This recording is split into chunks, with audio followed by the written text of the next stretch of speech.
咁啊，2025年11月29號，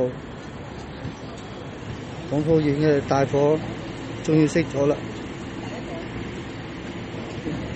本人代表我阿媽過嚟誦經，亦都代表我家姐、姐夫屋企人，因為信天主教嘅，佢哋過嚟祝禱。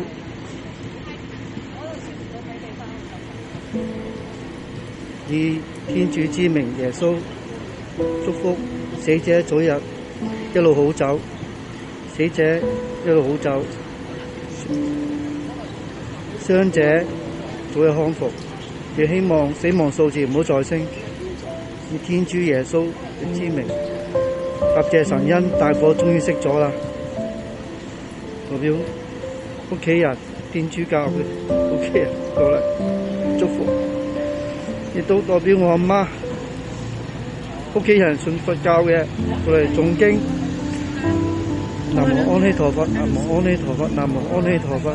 祝呢班咁多死者早日極樂，傷者早日好返。喺度答謝佛祖保佑這場大火。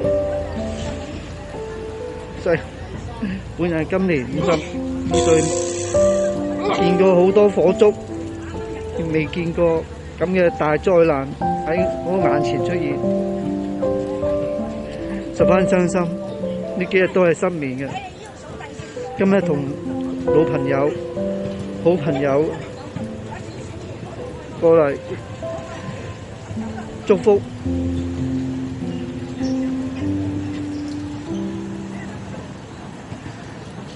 非常感恩答謝。我同我老友喺度特別默哀3分鐘，永遠祝福。